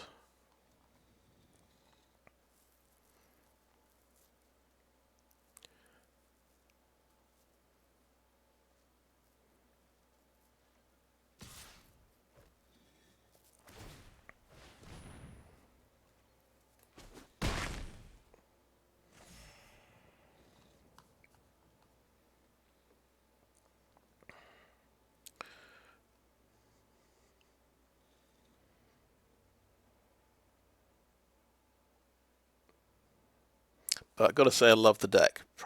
It's like almost everything's got life gain, and he's got all the life gain payoff things.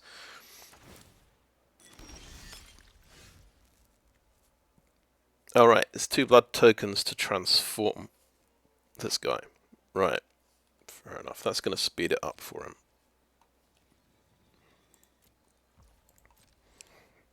I think it'd be pretty desperate to just to attack with a couple of things to draw a card off Cloaked Cadet, so I don't think I'm going to do that. Yeah, that's 10 mana, so you can activate this twice. 4 damage.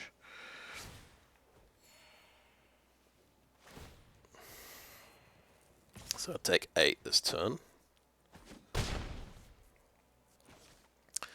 I think I've got more answers to the Heron. So yeah, he can do 4 direct damage every turn with that. The only way I can get rid of that is with Grisly Ritual. So I think that's what I have to do right now, because I can bring back a blocker for Heron of Hope in theory. So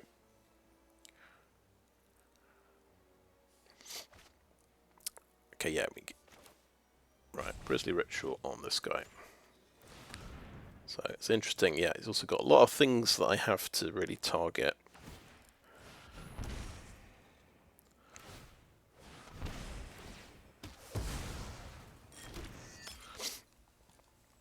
Right, I don't think I have any 1 mana answers, so I think I definitely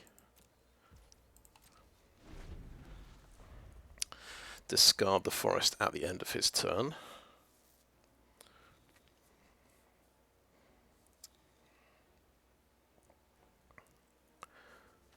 So let's see, 6 cards left. I've got 9 cards left.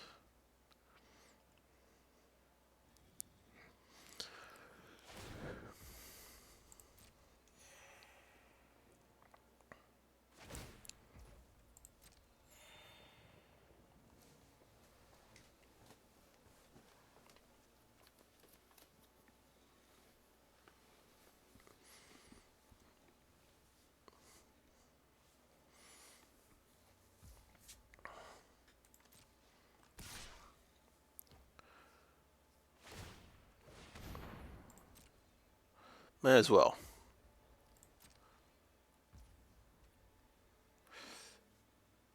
Yeah.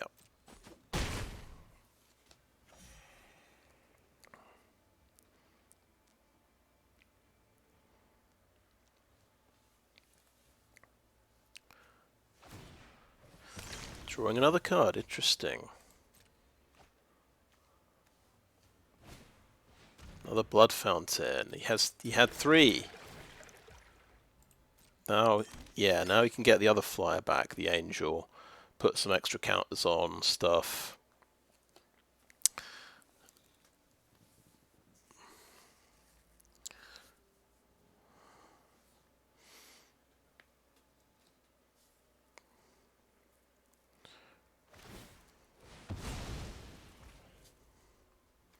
Oh, sweet, yeah, of course. He gets his chain back, his the bat. He gets his direct damage back as well, which makes sense. Gets a blood token, then he can do that. Yeah.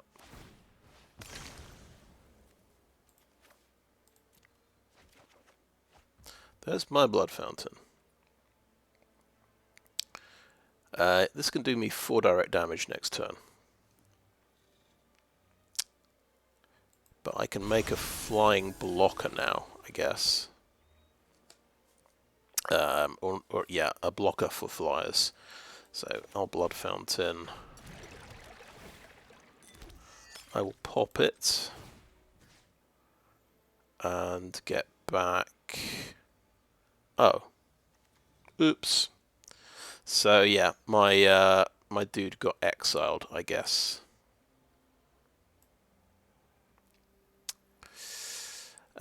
Catapult Fodder. That's pretty good. Ancient Lumberknot. Having a backup Ancient Lumberknot's pretty good.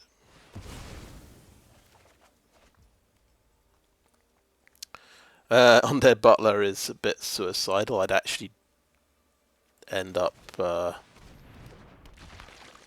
if I wasn't dying to damage, I'd draw my deck before he did.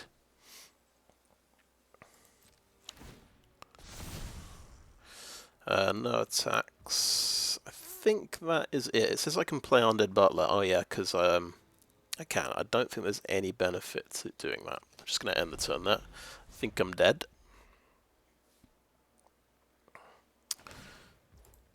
Yeah, indeed, that got exiled.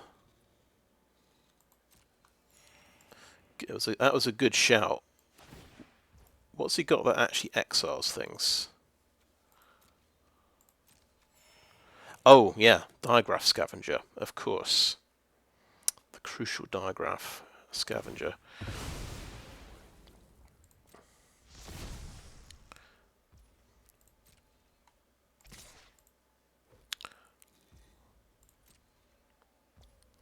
Guess, yeah, problem with only having,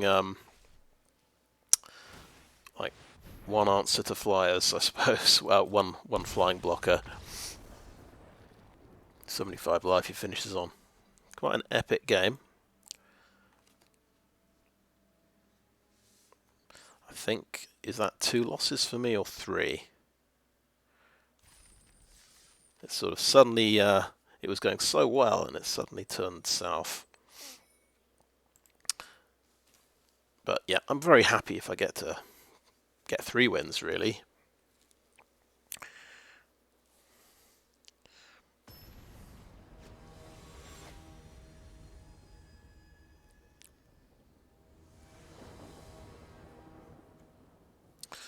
Okay, good. That's access to all of my colours. 1 drop, 2 drop, 4 drop. So we could play the tap land on turn 3. That's my thinking.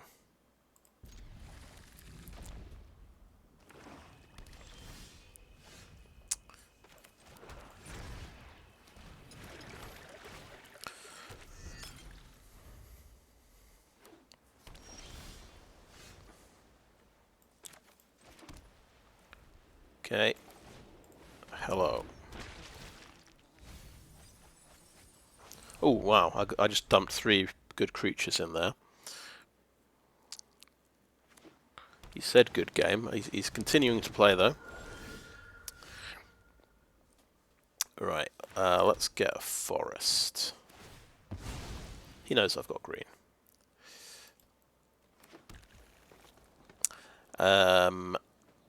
And I think we attack, because he can't block me. Yeah, that makes sense. And we'll end the turn. I think we've got...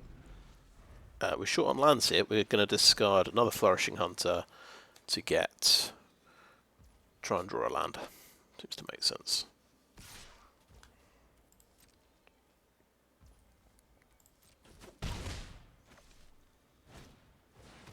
Oh no! He's got the Diagraph Scavenger now. Okay, yeah, Bloodvial Purveyor is gone. Fair enough. Let's discard Flourishing Hunter. We did get a land. We need to play a Lumberknot here.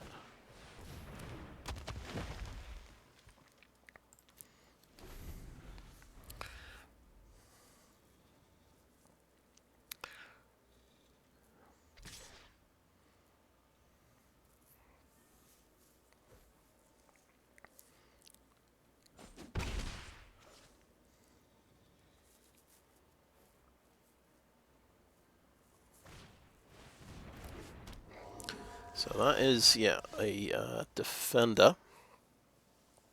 Okay, so 2 choices. We could play the land and play Cloaked Cadet.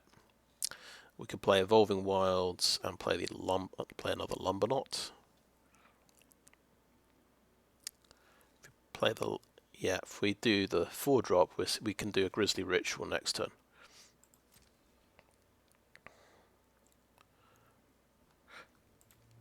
I've just got to be aware he's playing blue and he might have Syncopate though. So if I'm playing around Syncopate, I play the untapped land and the Lumberknot.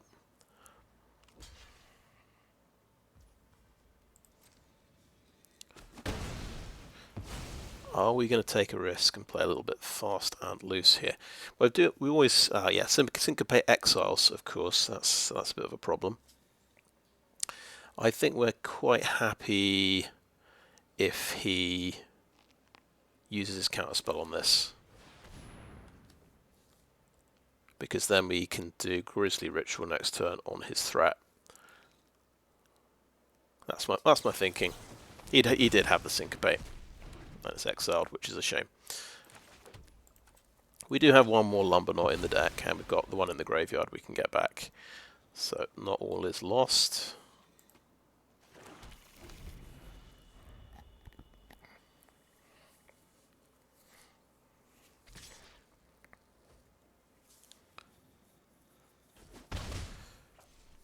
If he's going to not cast anything, we might play Cloaked Cadet.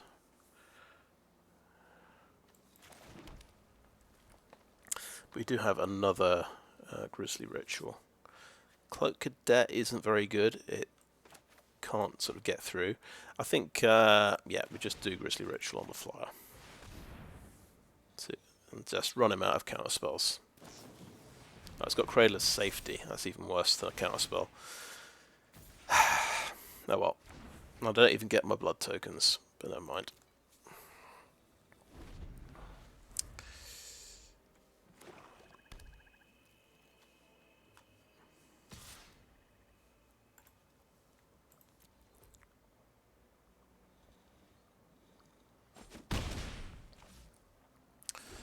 So, yeah, this is the one where if you get an enchantment that can attack.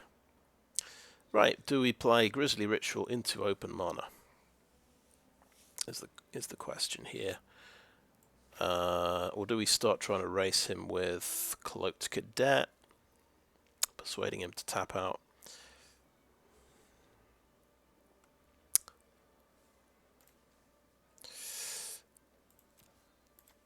Well, I'm going to say if he managed to get 3 count spells, protection spells, then fair play. He's won the game. I guess we've got a little bit of life to play with, so we could play out the creatures. I'm going to go for it. Into open mana. He had a second Cradle of Safety, you see. Nice. Just, yeah, protect the Wonderlight Spirit. He obviously wouldn't have used that against my creatures, so yeah, it's a very simple strategy. That's all he has to do, is protect the spirit. And I don't think there was a way of winning. Okay, so we can go with a Cloaked Cadet now.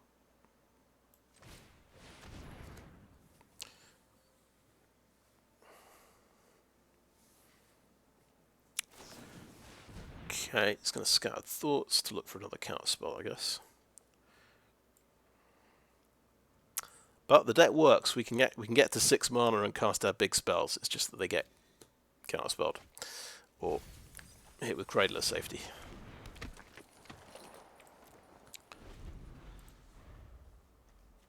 And he can get. I see he's got Repository Scab to get his counterspells back. That's nice.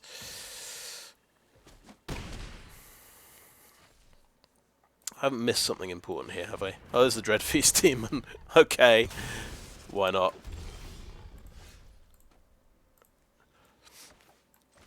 Okay, we've got an Ancient Lumberknot and a Catapult Fodder to go with here. Good game. At least we flipped our Catapult Fodder.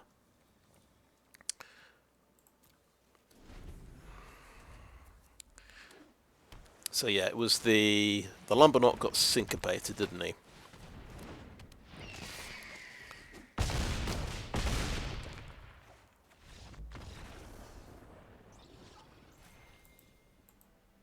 That was the idea, wasn't it? I thought, yeah, Lumberknot might get syncopated, but at least that'll take out his counterspell. Yeah. Didn't quite work out like I'd hoped. So yeah, that was interesting. We did 4 wins in a row and then 3 losses in a row. We got, I guess you get paired with everyone else, all the other decks on 4 wins, and they are a little bit stronger, to be honest. It's quite an epic, I think game number 6, I guess, with I think the rank 3 player in limited, if I understand that. It was a mythic symbol with a number 3 underneath it, which is quite interesting. Right, I think we have a little look at the deck. And yeah, I opened up a Sundown Pass in pack 1. I'm drafting for my collection, so I grabbed that. And in pack 2, we had a choice between Ancient Lumberknot and Child of the Pack. So Child of the Pack is the red-green werewolf who can make a 2/2 wolf for 4 mana after it's basically at night time, I think. So I thought I played 2 werewolves decks in the last 2 drafts. I fancied something different, so I've not played the It's called the Golgari Butts deck. It's because it's based on toughness and it's based around Ancient Lumberknot, boosting everything up.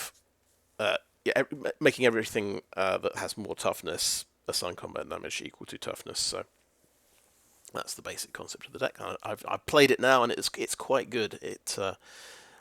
I think 4 wins is a decent result. I'm happy with my deck choices after the draft. I think definitely I could splash Wedding Announcement. It's pretty painful when the guy managed to take that out of my hand, but there you go. I had one really good Wedding Announcement game. Yeah, the 2 ramp cards were good. Weaver of Blossoms, Reclusive Taxidermist. The thing I was worried about was the 5/6+ things. That's a lot more than I usually I might play 1 6-mana spell in the deck, but we're playing 5. I'm only playing 17 land, but I thought 2 ramp cards. We've got Weaver of Blossoms, Reclusive Taxidermist, and we've got blood tokens from Blood Fountain. We can discard maybe a big creature to try and draw into those lands. That seemed to make sense to me. I think this is the sort of mid-rangey idea of the deck. The other option, I was thinking of going for all of these cantrips, Sheltering Boughs, and the 2 Wedding Invitations, and it would, because these are all cantrips, I'd just draw my deck quite quickly and get my my combinations. So get my Ancient Lumberknot plus Catapult Fodder, for example. Turn this into a 5/5 and Nebelgast Beguiler, and then just draw my Bloodvial Purveyor, which can just win games really on its own. But that would sacrifice a bit of early game consistency probably, because I'd probably drop Ragged Recluse, might drop Blood Fountain, and some late game things just to get all these cantrip cards in the deck. So I don't know if that's it seems like it's quite a bold move to do that. I decided against it. And I was kind of happy with how the deck turned out. The late change I made was I thought let's splash in Nebelgast Beguiler, because that fits the theme. It's got big toughness, and it's almost like an extra removal card. That came in for Rural Recruit, if I can say that properly. Quite a good card usually, but doesn't do the toughness thing. So I thought, well, that's an excuse to drop it. It does work well with Cloaked Cadet because it's got training. I don't think we saw Cloaked Cadet do very much. I think I did draw 1 card in one of the earlier games. Yeah, so the big top end actually worked. I just ended up playing against better decks with stronger plans. It felt like the last 3 games. There's the Brine Coma deck, just spat out loads of 1/1 Spirit Flyers, which I couldn't deal with. Then the ultimate sort of Orzhov value deck with lots of life gain and Courier Bats to bring things back, and more Blood Fountains to bring things back. And I thought I was going to run him out of cards, but he had the Vampire that does direct damage as well as flyers. So that came down to kind of flyers and direct damage. And then the final one came down to flyers and counter spells and protection spells. The blue spell that gives hexproof. So I think it was 3 counter spells in a row. He did a syncopate on my Lumberknot, which is I thought he might do. And then he had 2 Cradle of Safeties to stop my 2 Grisly Rituals and then subsequent turns. And then, yeah, that was that. He could just fly in for the rest of the damage. So the deck worked, but it wasn't the strongest deck. But it's kind of interesting. I still haven't actually activated Catapult Fodder. In theory, you can sacrifice a creature and make someone lose life equal to the sacrificed creature's toughness. I've played this card twice now, and I've never used its ability, which is interesting. The one thing I missed out in the draft, that I didn't get the 1/13 zombie phalanx, which is kind of nice with Catapult Fodder. But that was a bit of a shame. I think other cards, let's see, Undead Butler. I don't think he actually died and brought anything back, because all the attacking was happening in the air. Really, it was just the ground was getting clogged up with big creatures, and then it was like who could get the flyers through. I could have just thrown this guy in and kept attacking with him until he died, and let me get something back. So I don't have a way of sacrificing this guy.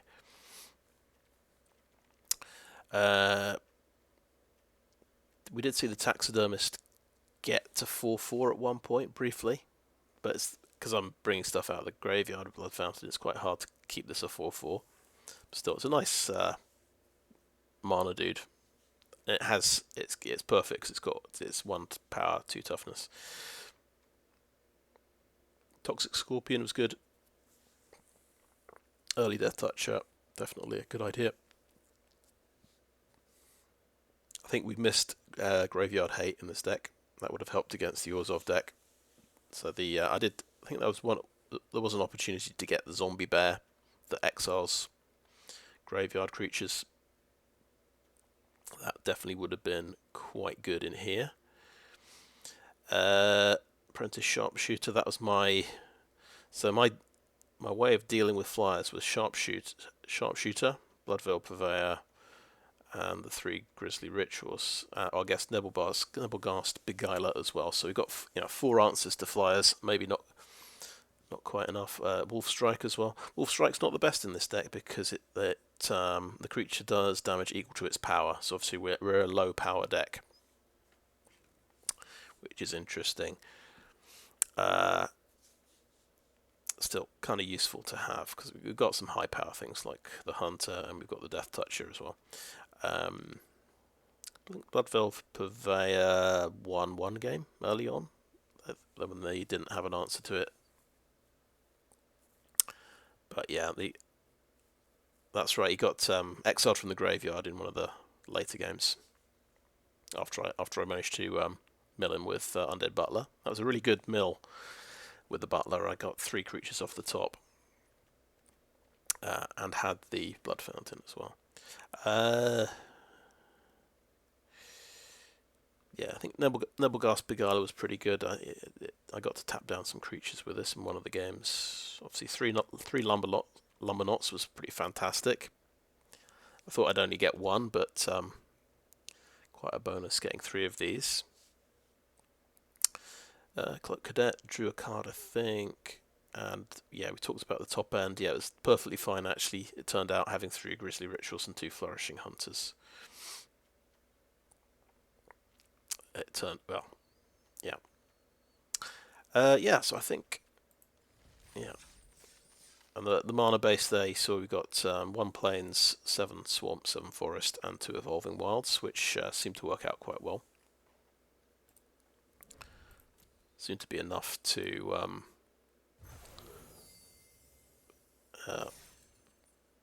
cast our spells. Right, so I might even have. I'll see if I have time to do a few more of these. Looks like I might even do. Well, I can definitely do 3, maybe do 4. Anyway, that is the video, and thanks for watching.